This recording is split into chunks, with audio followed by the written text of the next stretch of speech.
নমস্কার, মিতু রান্নাবান্নায় সবাইকে স্বাগত জানাচ্ছি। আজকে আমি তৈরি করে দেখাবো লাটকা খিচুড়ি। তো আমি কিছু চাল ও ডাল নিয়েছি, আর এগুলোকে এখন ভালো মতন জল দিয়ে ধুয়ে নিব। আর জলটা যতক্ষণ না সাদা হয় ততক্ষণ পর্যন্তই ধুতে থাকবো। খিচুড়িটা যে পাত্রে রান্না করব সেই পাত্রেই আমি চাল ও ডাল নিয়েছি, আর দিয়ে দিয়েছি পেঁয়াজ কুচি ও রসুন কুচি, আর দিয়েছি 7-8টা মরিচ কুচি, দিয়েছি স্বাদ মতো লবণ, আর দিয়ে দিব পরিমাণ মতো হলুদ গুঁড়া। খিচুড়ির স্বাদ বাড়ানোর জন্য দিয়ে দেব পুঁই শাকের পাতা, এগুলোকে আমি টুকরো করে ছিঁড়ে নিয়েছি। আর দিয়ে দিব কিছুটা থেতো করা আদা। এবার সবগুলোকে সুন্দর মতো মিশিয়ে নিব।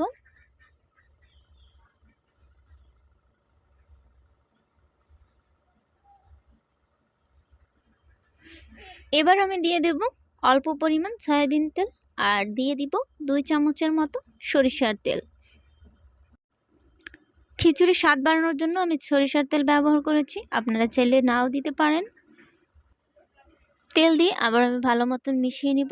আপনারা চাইলে অন্যান্য সবজি অ্যাড করতে পারেন, তবে পুঁই শাকের পাতা দিলে অনেকটা আলাদা স্বাদের হয়, আর আমার কাছে মনে হয় পুঁই শাকের পাতা দিয়ে রান্না করলে খেতে খুবই ভালো লাগে।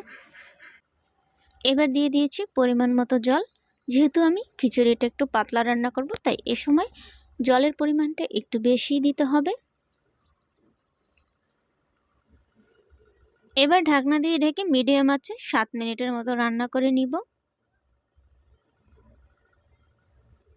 আমি মাঝে মধ্যে ঢাকনা খুলে নেড়েচেড়ে দিয়েছিলাম। চাল ও ডাল অনেকটা সিদ্ধ হয়ে এসেছে, আর আমার জলের পরিমাণটা একটু কম হয়েছে, তাই আমি এখন এটার মধ্যে একটু গরম জল অ্যাড করে দিব। আমার এই রেসিপিটা ভালো লেগে থাকলে একটা লাইক করবেন, আর কমেন্ট করে জানিয়ে দেবেন কেমন লেগেছে। আর চ্যানেলটি সাবস্ক্রাইব করা না থাকলে সাবস্ক্রাইব করার অনুরোধ রইল। যারা সাবস্ক্রাইব করেছেন তাদের অসংখ্য ধন্যবাদ জানাচ্ছি।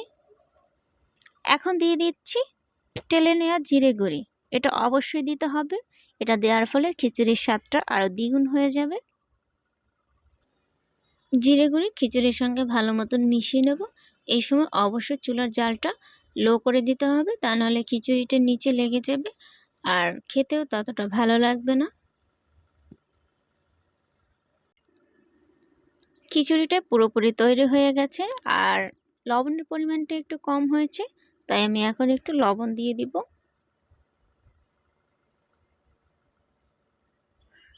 খিচুড়ি রান্না আমার পুরোপুরি তৈরি হয়েছে, এখন এটাকে পরিবেশন করুন। আর দেখা হবে অন্য কোনো ভিডিওতে। ততক্ষণ আপনারা ভালো থাকুন, সুস্থ থাকুন। ভিডিওটি দেখার জন্য সবাইকে ধন্যবাদ জানাচ্ছি।